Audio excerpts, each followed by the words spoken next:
स्वागत है। अब मैं विश्व की सबसे बड़ी पार्टी भारतीय जनता पार्टी के राष्ट्रीय अध्यक्ष माननीय श्री जगत प्रकाश नड्डा जी से अनुरोध करता हूं कि वो प्रधानमंत्री जी का स्वागत करें और सभी डेलीगेट से अनुरोध करता हूं कि कोई भी कृपया करके फोटो ना खींचे। माननीय अध्यक्ष जी। भारत के यशस्वी प्रधानमंत्री आदरणीय श्री नरेंद्र मोदी जी,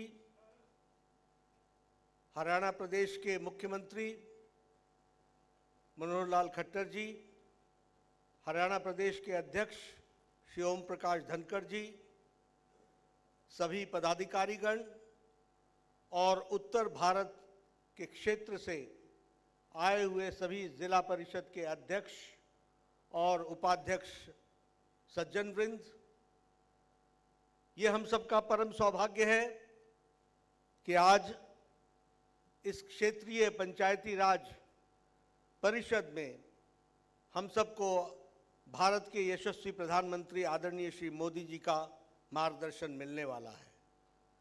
मैं आप सब की ओर से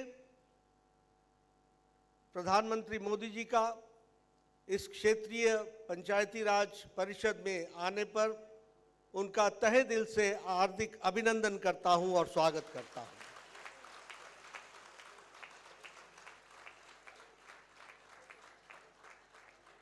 ये हम सबका सौभाग्य है कि प्रधानमंत्री जी, जो देश के प्रधान सेवक हैं, जो देश के प्रधान प्रशासक हैं, दिन रात 140 करोड़ की जनता की सेवा में लगे हुए हैं। प्रशासन के दृष्टि से व्यस्ततम समय उनका रहता है। उसके बावजूद भी जब भी पार्टी ने किसी भी कार्य के लिए उनसे मार्गदर्शन मांगा, उनका समय मांगा, उनसे सलाह मांगी, ये हम सब के लिए गौरव की बात है, फक्र की बात है और सीखने लायक जैसी बात है कि प्रधानमंत्री मोदी जी हर वक्त पार्टी के लिए उपलब्ध रहे हैं और हम सबको मार्गदर्शन करते रहे हैं।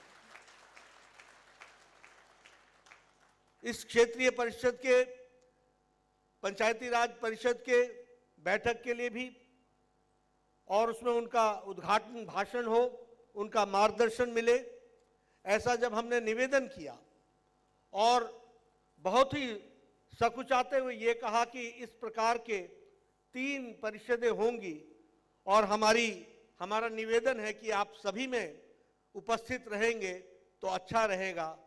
मैं आपके सामने बताना चाहता हूं कि उन्होंने 1 मिनट भी नहीं लिया और हम सब के लिए हमेशा उपलब्ध रहने वाले प्रधानमंत्री जी ने हामी भरी और आज वो हम सबके बीच में उपस्थित हैं।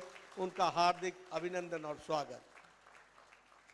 मैं यहां ये भी बताना चाहता हूं कि ये जो परिषद हो रही है, ये प्रधानमंत्री जी की प्रेरणा से ही हो रही है।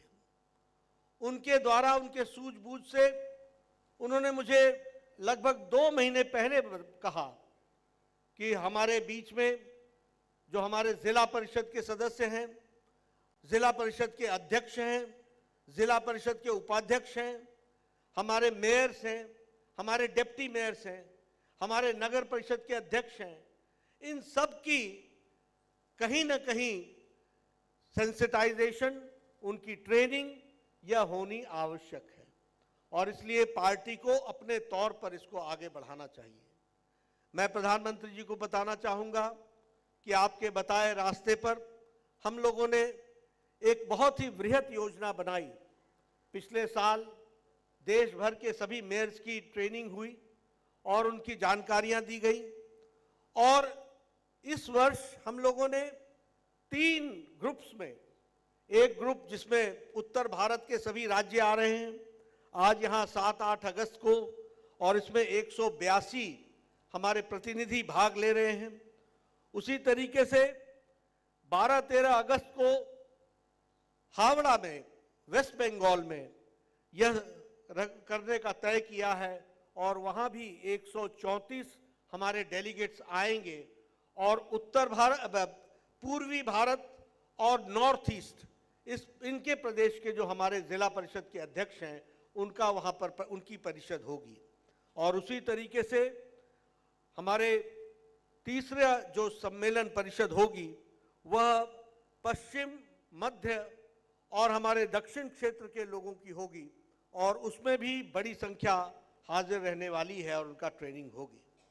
मैं प्रधानमंत्री जी को यह भी बताना चाहता हूं कि जिला परिषद के सदस्यों की अलग से कार्यशाला हो रही है और देश भर में ऐसी 34 कार्यशालाएं हो रही हैं 2-2 दिन की, जिसमें जो भारतीय जनता पार्टी से संबंधित जिला परिषद का सदस्य है वह सब लोग इस ट्रेनिंग कैंप में आएंगे और 34 स्थानों पर यह ट्रेनिंग होगी।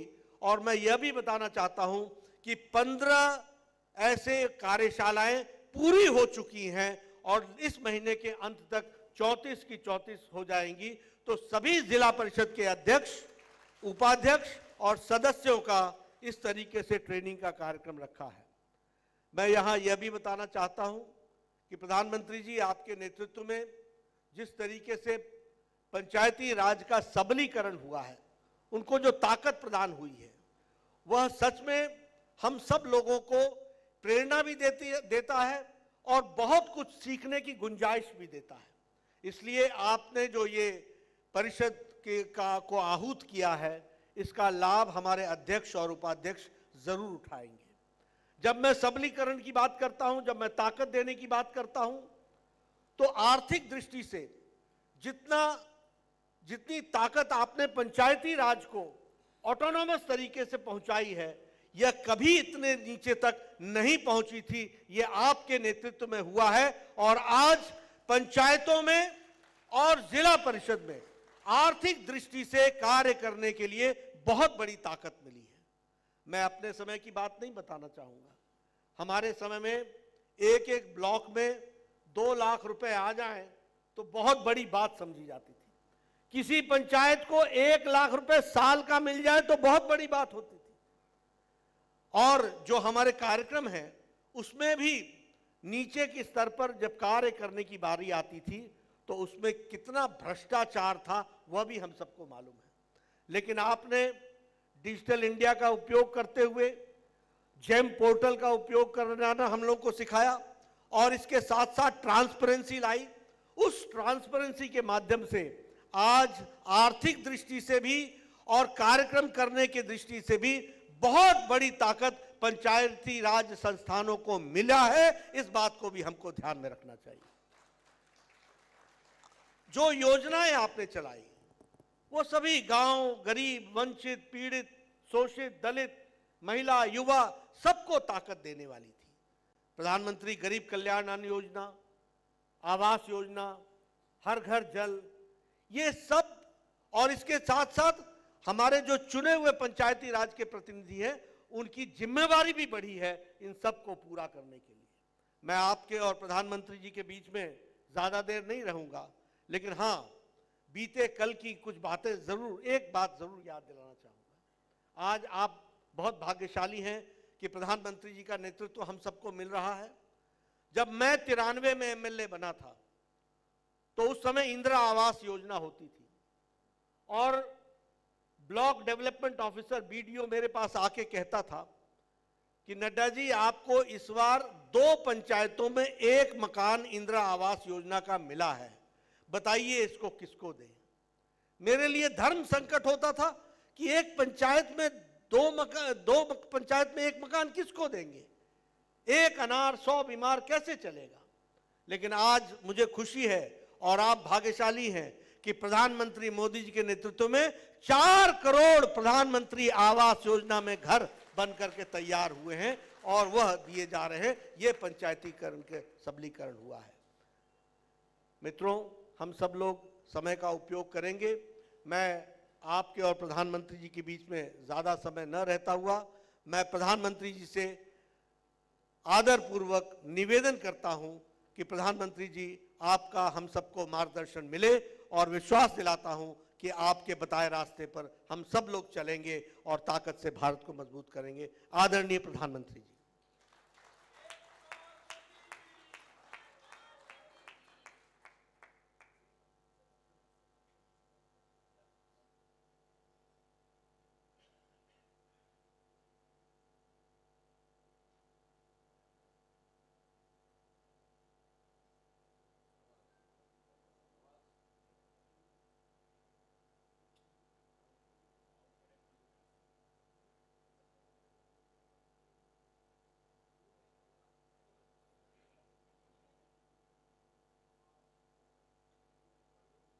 देश के विभिन्न हिस्सों से आए भारतीय जनता पार्टी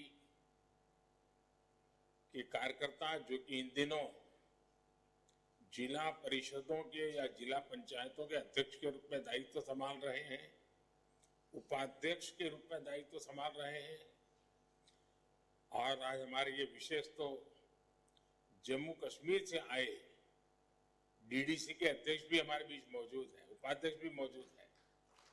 उसी प्रकार से लद्दाख ऑटोनोमस हिल डेवलपमेंट काउंसिल के अध्यक्ष भी, उपाध्यक्ष भी, वैसे विभिन्न प्रकार के दायित्व और व्यवस्थाओं को संभालने वाले अनेक प्रमुख व्यक्ति आज इस 2 दिवसीय वर्कशॉप में है।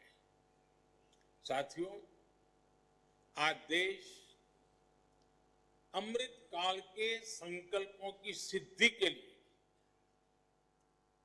विकसित भारत के निर्माण के लिए पूरे उत्साह से एकजुट होकर के, संकल्पबद्ध होकर के आगे बढ़ रहा है और विकसित भारत के लक्ष्य तक पहुंचने का रास्ता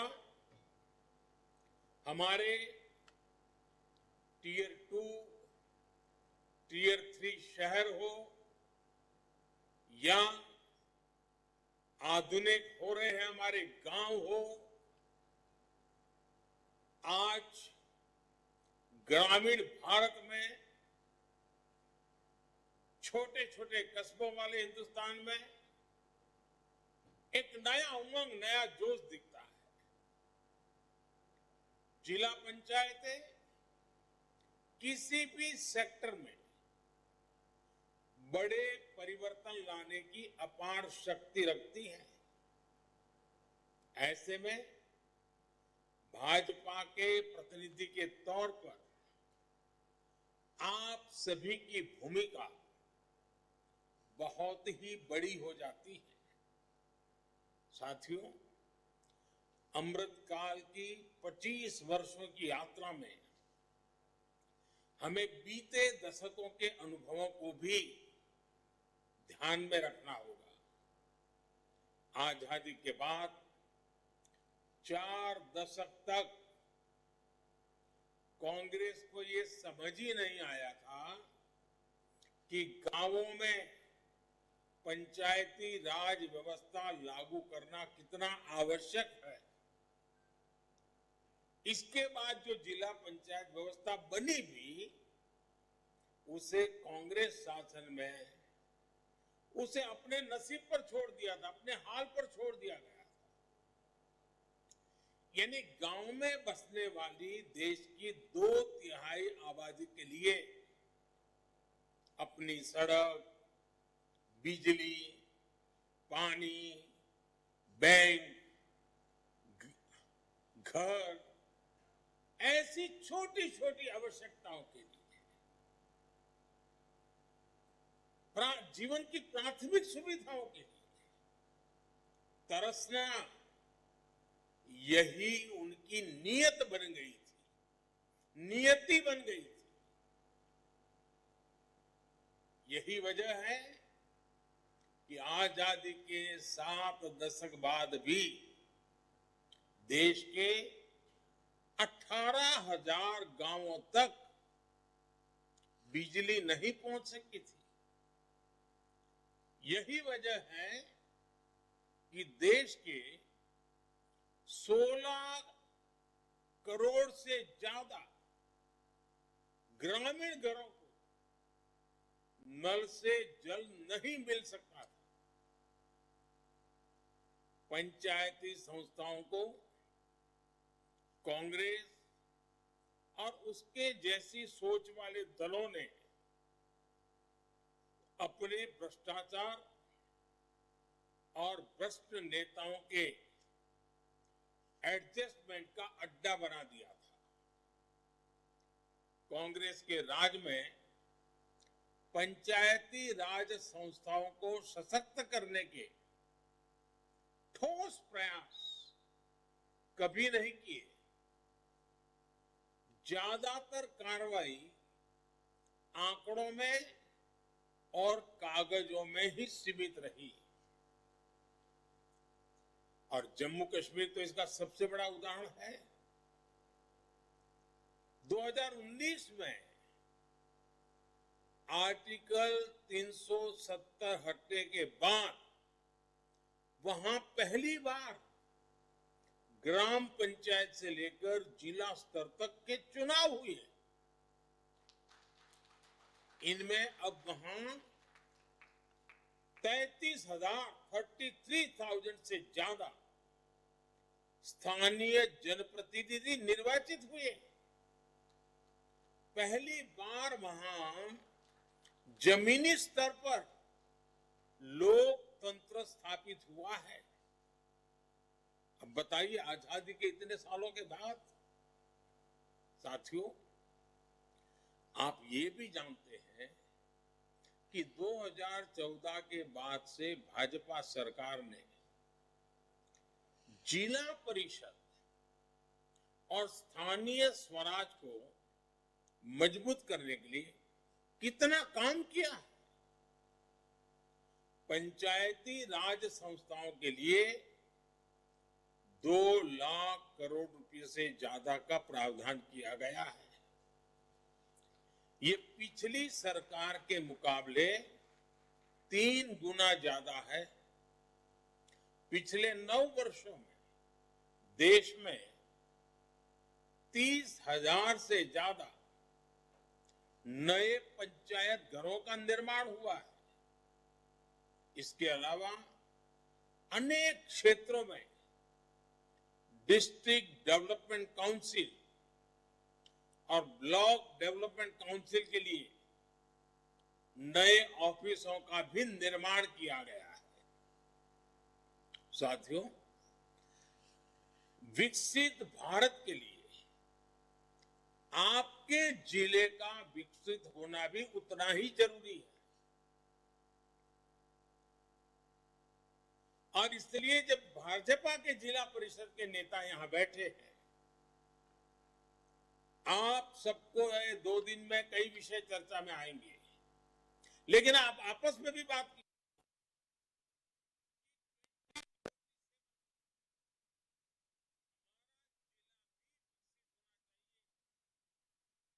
देश के किसी भी पैरामीटर में पीछे नहीं होना चाहिए। इसके लिए हम कैसे काम करेंगे, कौन क्या काम करेगा, कब काम किया जाएगा, आप अपना 5 साल का नक्शा तैयार कर लीजिए। वैसे 5-5 साल की योजना बनाकर 47 तक, और इसके लिए आपके जिले में कौन कौन सी योजनाएं जरूरी है, आपको इस पर दिमाग खपाना चाहिए। सरकारी अफसरों को लेकर बैठकर के चर्चा करनी चाहिए। कई जिले ऐसे होते हैं जहां एक योजना जरूरी नहीं होती, लेकिन दूसरी बहुत जरूरी होती है। अब आप तय कर सकते हैं क्या, आज जब दुनिया में भारत का नाम आपके जिले के वो कौन से उत्पाद है, किसानों की वो कौन सी पैदावार है, कारखानों में से बनी हुई वो कौन सी चीज है जो दुनिया के बाजार में पहुंचेगी, जिले से एक्सपोर्ट होगा। क्या कभी आपने उन लोगों की मीटिंग बुलाई कि भाई बताइए आपकी कौन सी चीज विदेश जा सकती है?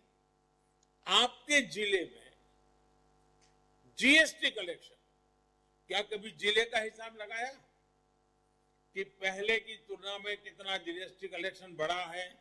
चोरी तो नहीं हो रही है, कोई गड़बड़ तो नहीं हो रही है। जितना ज्यादा जीएसटी कलेक्शन होगा उतना विकास के लिए धन उपलब्ध होगा। आपके जिले से ऐसी कौन सी विशेष उत्पाद है जिसको जीआई टैग मिले? और आजकल दुनिया में जीआई टैग वाली चीजों की एक मांग बन गई है। अब आपको ढूंढना चाहिए ऐसा काम करने वाले लोगों को। आपको पता होगा, मेरे यहाँ बनारस का पान जो है ना, वो भी जीआई टैग है। तो ऐसी बहुत सी चीजें आपके यहाँ भी हो सकती है। आपके जिले में ज्यादा से ज्यादा घरों में रूफटॉप सोलर पैनल, ये अभियान कैसे चले? क्या जिले में 5 गांव ऐसे बना सकते हैं जो पूरी तरह सोलर एनर्जी से चलते हो? अभी आपको पता होगा, यूनाइटेड नेशंस के महासचिव देखने के लिए गए थे मोढेरा। देश का पहला सोलर विलेज बना है। आपने सोचा है कि आपके जिले में क्या करेंगे? क्या आपने सोचा है कि आपके जिले की जितनी सारी स्ट्रीट लाइट्स हैं, एक भी स्ट्रीट लाइट ऐसा न हो जहां का बल्ब एलईडी बल्ब ना हो? डेली पूछा जाए, उसके कारण बिजली का पैसा बचेगा, वो और कम में आएगा।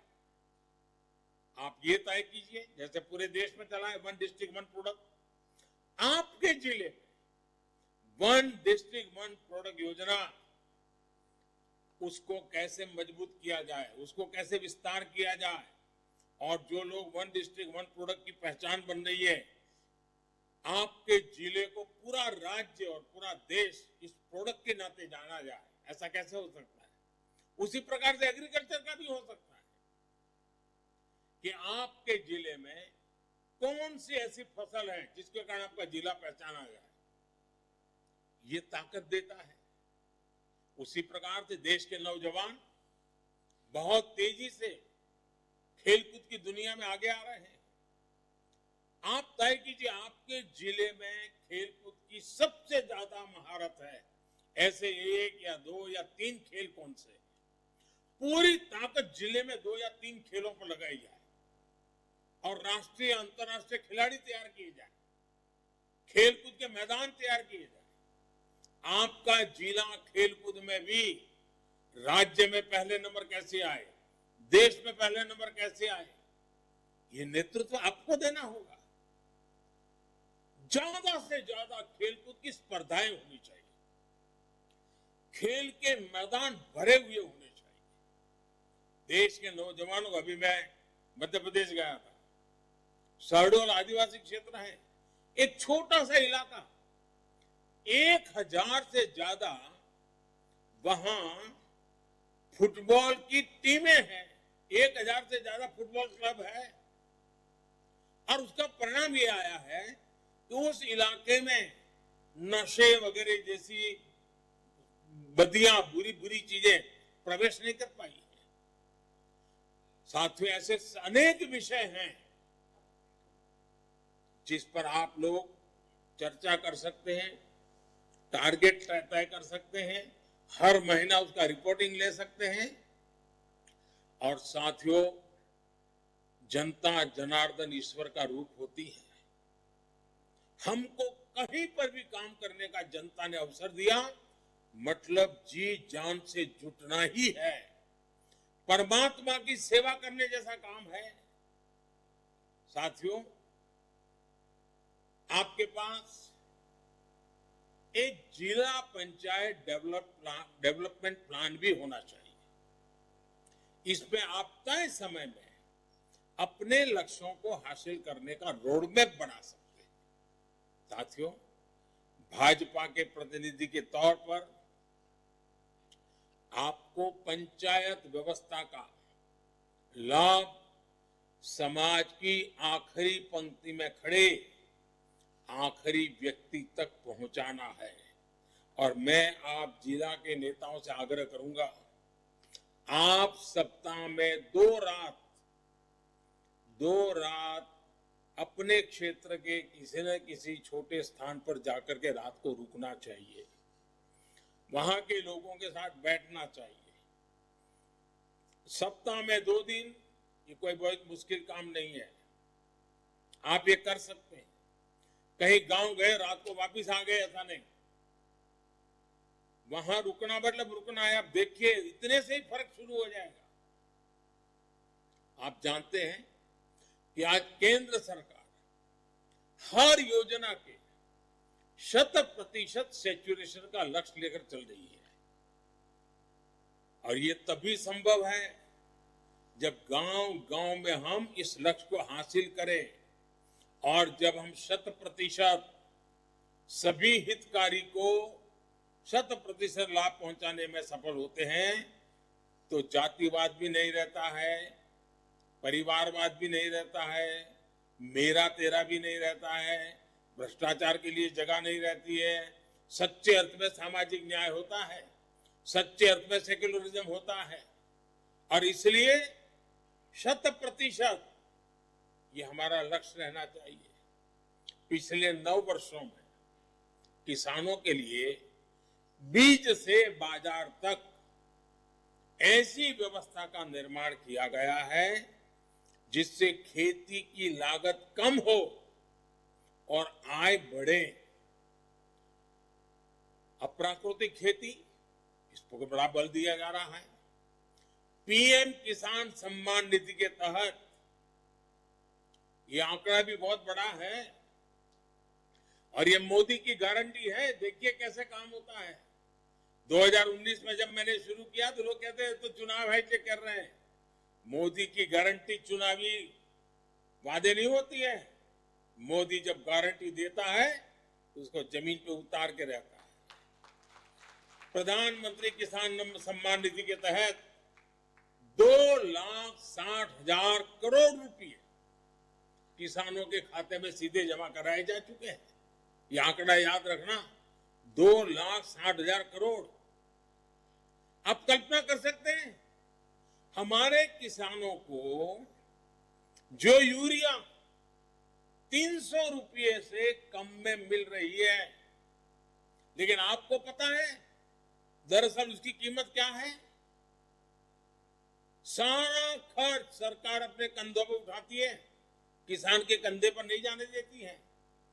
आज दुनिया के कई देश हैं जहां एक यूरिया का थैला जो हम बोरी बेचते हैं ना, 300 से भी कम, दुनिया में 3,000 में बिकती है। इतना पैसा सरकार बोझ उठाती है ताकि किसान पर बोझ न पड़े। नैनो यूरिया के द्वारा भी किसानों का ट्रांसपोर्टेशन पर होने वाला खर्च कम होने वाला है। फसल बीमा योजना के जरिए भी किसानों को 1,30,000 करोड़ रुपए से ज्यादा का मुआवजा मिला है। अब 1,30,000 करोड़ पहले के जमाने में कोई होता, पूरे किसानों का पूरा बजट भी नहीं होता था।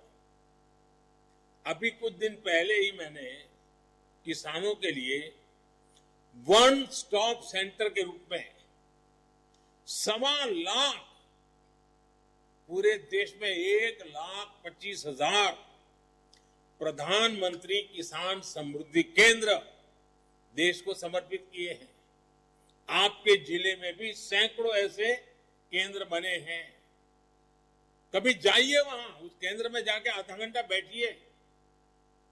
इन केंद्रों पर एक ही जगह खाद, बीज, कृषि औजार, नई वैज्ञानिक पद्धति और सरकारी योजनाओं की जानकारी, ये सब कुछ एक ही जगह पे मिल रहा है।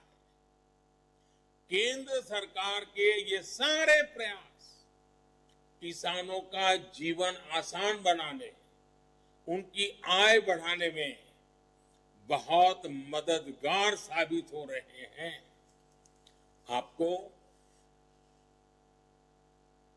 अपने क्षेत्र में इन सारी योजनाओं को किसान के पास खेत तक पहुंचाना है।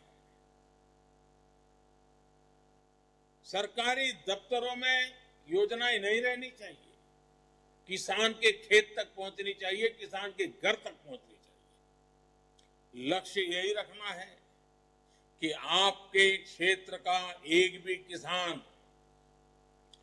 केंद्र सरकार की योजनाओं के लाभ से वंचित न रहे। साथियों, हमारी कई योजनाओं का सकारात्मक प्रभाव ग्रामीण महिलाओं की सामाजिक और आर्थिक स्थिति पर भी दिख रहा है।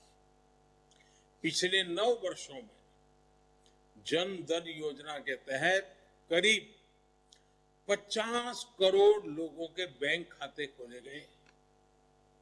इस योजना के ज्यादातर लाभार्थी हमारी माताएं बहनें ही हैं। मुद्रा लोन ने स्वयं सहायता समूहों को बढ़ाई गई आर्थिक मदद ने गांव की महिलाओं को स्वरोजगार का एक नया माध्यम दिया है। आपके गांव की प्रत्येक बहन बेटी तक पहुंचना है, उन्हें सरकार की योजनाओं से परिचित कराना है। सरकार ने प्राकृतिक खेती को बढ़ावा देने के लिए देशव्यापी अभियान भी चलाया हुआ है। जहां भाजपा के लोग सत्ता में है, क्या भाजपा का हर जिला पंचायत अध्यक्ष, काउंसिल अध्यक्ष सुनिश्चित करें कि आपके जिले में कम से कम 5 गांव ऐसे हो जहां एक भी खेत में 1 ग्राम भी केमिकल का उपयोग नहीं होगा। केमिकल फ्री फार्मिंग, न केमिकल फर्टिलाइजर होगा, न केमिकल दवाइयां होगी, प्राकृतिक खेती 5 गांव करके देखिए आप। इसके लिए आप लगातार किसानों से मिले, उन्हें जो मदद चाहिए वो उपलब्ध कराएं, प्रशासन से भी सहयोग लें। साथियों, पीएम स्वामित्व योजना के जरिए देश की ग्रामीण आबादी को प्रॉपर्टी के दस्तावेज देने का अभियान तेजी से चल रहा है। मध्य प्रदेश, हरियाणा, उत्तराखंड, उत्तर प्रदेश जैसे राज्यों ने जहां भाजपा की सरकार है, वहां इस पर अच्छा काम किया। पीएम स्वामित्व योजना को और गति देने के लिए भी आपका सहयोग आवश्यक है। जिन जिन गांवों में प्रॉपर्टी कार्ड का काम पूरा हो रहा है, वहां स्थानीय स्तर पर इसे सेलिब्रेट करें। प्रॉपर्टी कार्ड पाने वालों को अगर लोन की जरूरत है तो उनकी मदद करें। साथियों, डिजिटल इंडिया अभियान ने भारत के ग्रामीण क्षेत्र में एक नई डिजिटल क्रांति को जन्म दिया है। 2014 के पहले हमारे देश में 100 से भी कम ग्राम पंचायतें ऑप्टिकल फाइबर से जुड़ी हुई थी। आज भारत नेट के जरिए 2 लाख ग्राम पंचायतें ऑप्टिकल फाइबर से जुड़ चुकी है। गांव-गांव में खोले गए 5 लाख से ज्यादा कॉमन सर्विस सेंटर रोजगार के भी और गांव वालों की सेवा के लिए भी एक बहुत विश्वस्त माध्यम बन रहे हैं। लोगों को अनेक सुविधाओं के लिए अब सरकारी दफ्तरों के चक्कर नहीं लगाने पड़ते। हमारे पंचायत भवनों में ब्रॉडबैंड कनेक्टिविटी का लाभ क्षेत्र के ज्यादा से ज्यादा लोगों को मिले, ये भी आप सब साथियों ने सुनिश्चित करना चाहिए।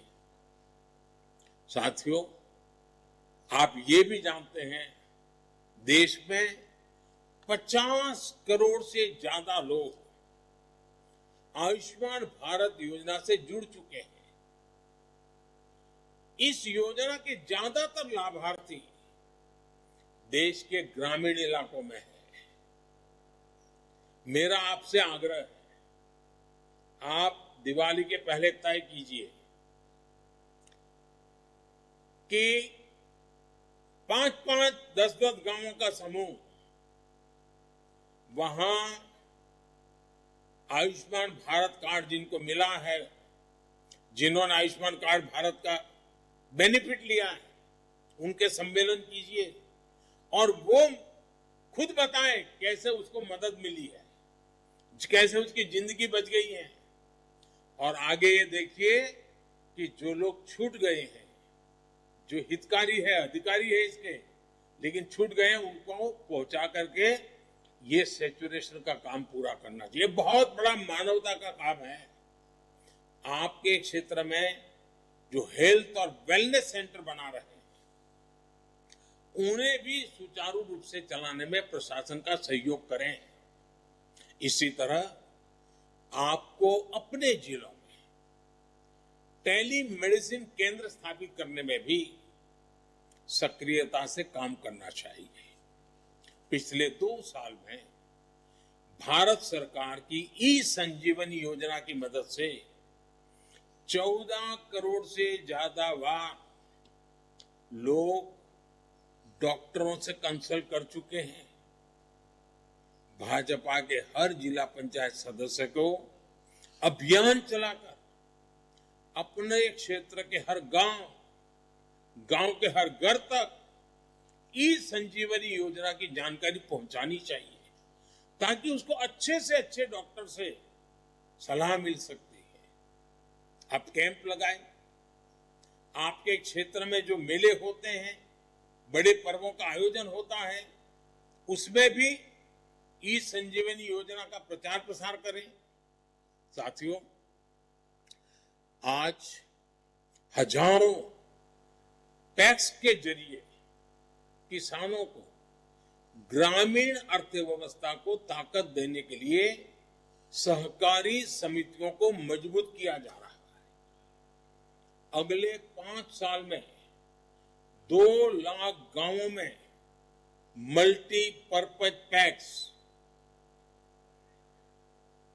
Primary fisheries societies, dairy cooperatives ये बनने वाले हैं। इसमें आपकी भूमिका निर्णायक होगी। आप जानते हैं, देश में भंडारण क्षमता को जो बढ़ाया जा रहा है, इसका संबंध इनसे आने वाला है। आप जल्दी से जल्दी ऐसी समितियां बना दीजिए। आप अपने जिले में ज्यादा से ज्यादा कैशलेस गांव बनाने का भी लक्ष्य बनाइए। आप अपने जिलों में बने अमृत सरोवरों को अब सूखने नहीं देना है। उसमें मिट्टी भर जाए, कूड़ा कचरा भर जाए, ये किसी भी हाल में होने नहीं देना। और ये अमृत सरोवर बनाते जाना। ये प्रकृति की रक्षा के लिए पानी की ताकत बहुत काम आने वाली है। और ऐसे अमृत सरोवर को तो इतना विकसित किया जा सकता है कि वो छोटे छोटे पर्यटन स्थल के तौर पर विकसित हो सकते हैं। कैसे आप ग्रामीण पर्यटन, पार्कों का विकास, ऐतिहासिक स्मारकों का रखरखाव, ये हम कैसे कर सकते हैं, इसके लिए स्थानीय प्रशासन के साथ मिलकर काम करें। मेरे लद्दाख के जो साथी इस बैठक में शामिल हुए हैं, उनके लिए ग्रामीण पर्यटन और होम स्टे अभियान विशेष तौर पर बहुत लाभकारी है। साथियों, कल ही आपने ये भी देखा है कि देश में 500 से ज्यादा रेलवे स्टेशनों को अमृत रेलवे स्टेशन के तौर पर विकसित करने का काम शुरुआत हुई है। इस अभियान पर 25,000 करोड़ रुपए खर्च किए जा रहे हैं।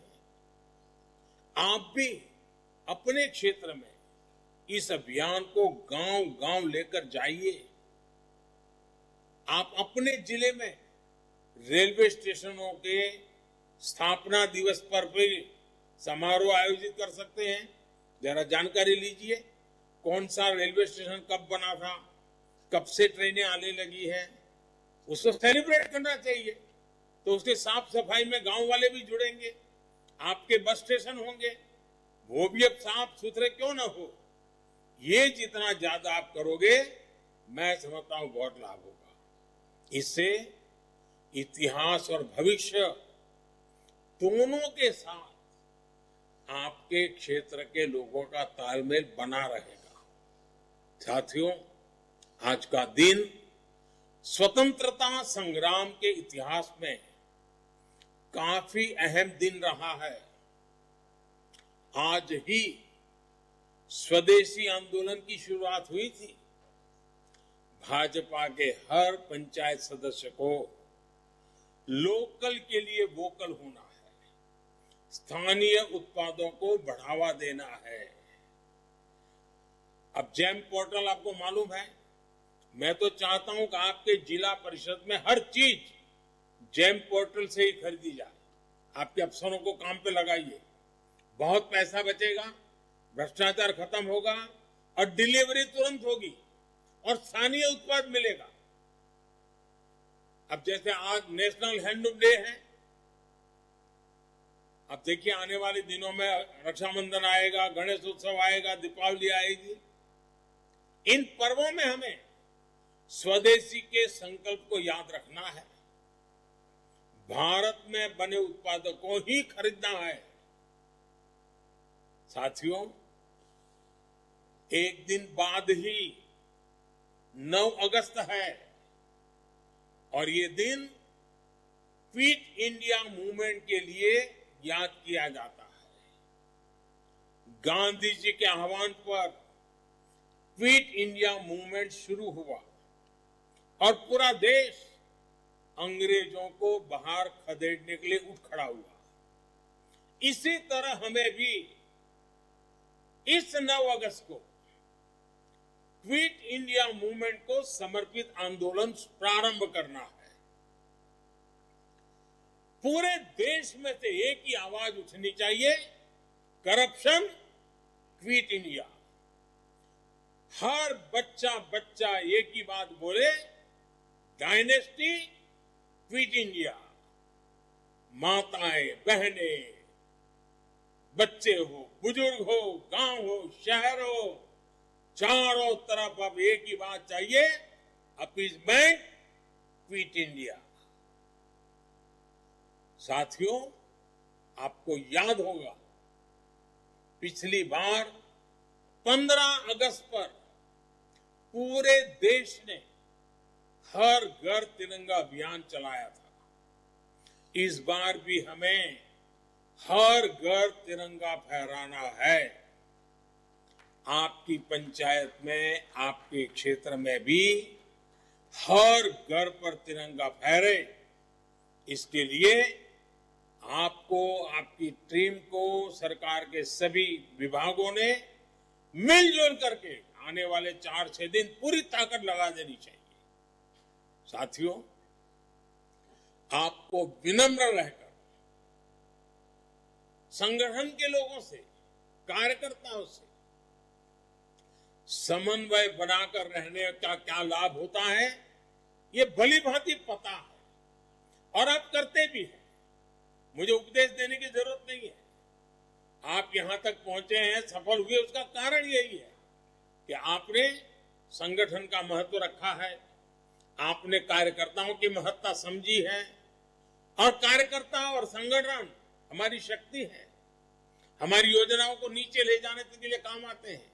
नीचे कुछ गड़बड़ चल रही है तो पता लगाने में काम आते हैं और इसलिए ये हमारा जीवंत संपर्क, नीचे तक जिसका जीवंत संपर्क होता है उसका लाभ आपने देखा है। आज देश में भाजपा की वो छवि बन गई है जिसमें गरीब को विश्वास है और आप भी अनुभव करते होंगे। और गरीब को विश्वास क्या है, आप देख लेना, आपके अपने जिले में जाएंगे तो पता चलेगा। गरीब को एक पक्का विश्वास है, जहां कमल का निशान है वहां गरीब कल्याण है। जहां कमल का निशान है वहां गरीब की मदद है। जहां कमल का निशान है वहां हर इंसान की शान है। जहां कमल का निशान है वहां किसी गरीब को भटकना नहीं पड़ता है। आपको अपने कार्यालय की पहचान भी ऐसी ही बनानी चाहिए। सेवा भाव ही आपकी सबसे बड़ी प्राथमिकता होनी चाहिए। आपके प्रयास बढ़ेंगे तो किसी भी लक्ष्य को प्राप्त करना मुश्किल नहीं होगा। मुझे विश्वास है कि इस कार्यशाला के द्वारा हम विकसित भारत के निर्माण में जिला पंचायतों की भूमिका को नई दिशा दे सकेंगे। एक बार फिर मैं आप सबको अनेक अनेक शुभकामनाएं देता हूं। मैं नड्डा जी का धन्यवाद करता हूं इस कार्यक्रम की योजना के लिए, और मुझे पक्का विश्वास है कि 2 दिन के वर्कशॉप के बाद जब आप वापस आएंगे तब अपने जिले में नई ऊर्जा, नई प्रेरणा तो होगी, लेकिन काम करने की नई चीजें भी लेकर के जाएंगे जो आपके जिले के सामान्य से सामान्य नागरिक की भलाई करेगा। मेरी तरफ से आपको बहुत बहुत शुभकामनाएं हैं। बहुत बहुत धन्यवाद। बहुत बहुत धन्यवाद प्रधानमंत्री जी का। हम सब लोग खड़े होकर एक बार